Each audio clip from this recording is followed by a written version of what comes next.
are watching to our show entitled All About Stress. I'm JR and I am your handsome host for today to this knowledgeable talk. Kidding aside, speaking of this talk, from title itself, we are going to discuss about stress. But don't think that we are going to put more stress on you. Rather, we are going to give you, hopefully, a useful information that you may add to your knowledge. Here we rounded up 10 of the sneakiest and most common thing. But before that, let's know first what stress is. Stress is simply a reaction to a stimulus that disturb our physical or mental equilibrium. In other words, it's an omnipresent part of life. A stressful event can trigger the fight or flight response, causing hormones such as adrenaline, cortisol surge through the body. A little bit of stress known as acute stress can be exciting.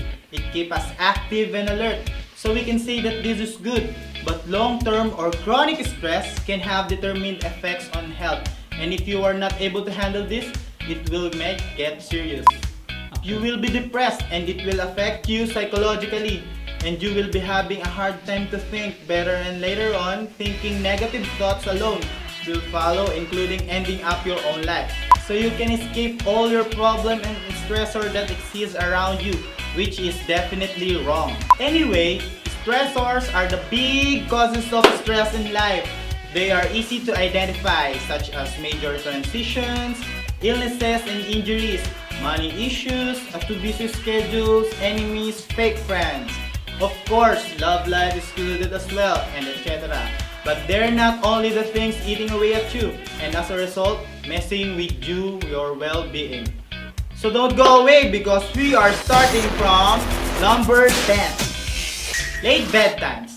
The later student put off going to sleep on study, the more likely they were to suffer from negative thoughts, worries, and overall low moods than those who get enough sleep. According to the National Sleep Foundation, the best bet is to start winding down a full 2 hours before you plan on falling asleep. Ideally, time that allows at least 8 hours of sleep. It's critically that we set boundaries for when it's time to shut down, says Heidi Hanna, Doctor of Philosophy, author of Stressaholic. Also, it will make our metabolic process slow. So if you want to lessen your stress in this category, just turn off your smartphone, shut down your computer, stop Facebook stalking after dinner, and feel free to hop in a warm bath or shower to facilitate the relaxation response. Do it daily, and that way you can have your good night's sleep. Our top 9 is lying. From little white fibs to massive deception, lying can interfere our mental and physical health and may even contribute to gastric distress. To make it simple to your ear, keeping not so good secrets stresses a person, especially if we are talking about conscience.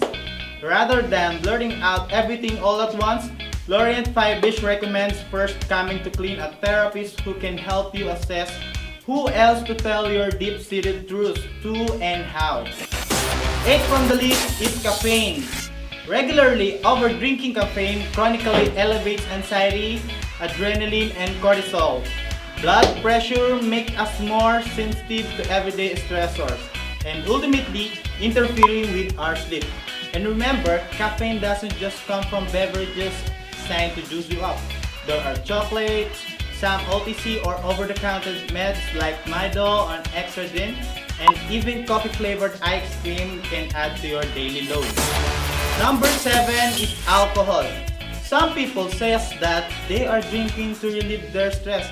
Some are just to have fun, while some are drinking because they are broken-hearted.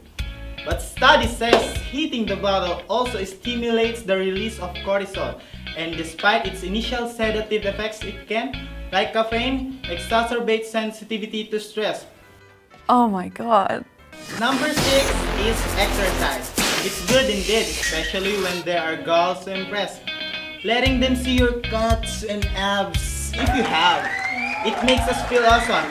Regularly pushing ourselves past to the brink of what our bodies can handle, including exercise on top of heavy demands at work or school, relationship or social drama, and other life pressure skyrockets stress hormones and mess with our moods. Number 5 is opening your inbox or checking mails. Science says that it's actually the number of times we check our emails or text messages that triggers or skyrockets stress level. 3 times is the golden number according to the study. So if you're working where email is the expected means of communication, apply the limits to home. Number 4 is noise. Intrusive noise. Number 3 is commuting. Who's not going to get stressed? Study says lengthy daily drive to work topping 10 miles each way may increase the risk of anxiety and depression. Second from the list that also give us stress is what we always eat. Cortisol levels rise naturally whenever we eat, mainly to aid health in the breakdown of proteins, carbs, and fat. So for our healthy living, let us lessen our daily processed food consumption. Last but not the least, dieting. This is very important to do, especially when you are really getting bigger.